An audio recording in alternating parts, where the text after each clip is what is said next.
Chris Hughes was a co-founder of Facebook and later tries to connect people with social causes. He's with us here in studio this morning. Congratulations.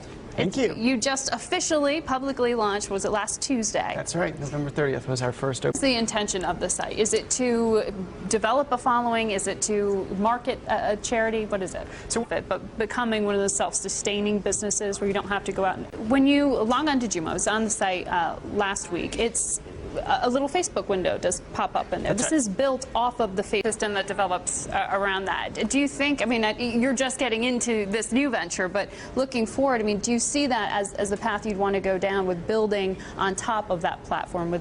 Now, you were famously, what, Facebook user number 5.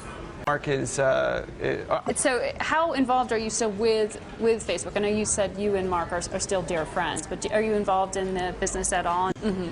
So how else do you use social media? I know you have a Twitter account because I started following you. Good. But you communicate to the outside world these days. You and Mark, you say you stay in contact. Do you have any interest in the company going public? I know you still have a small amount of time.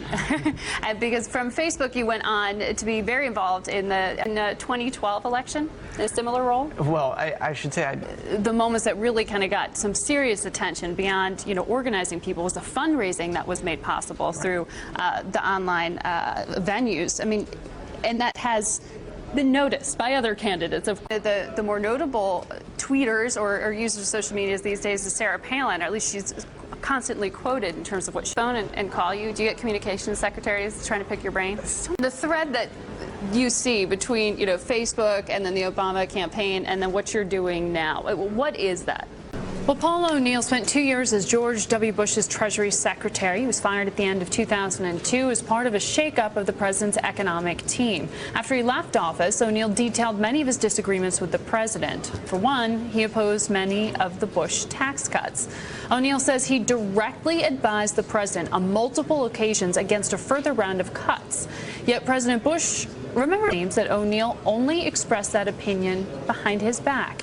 I asked O'Neill to respond.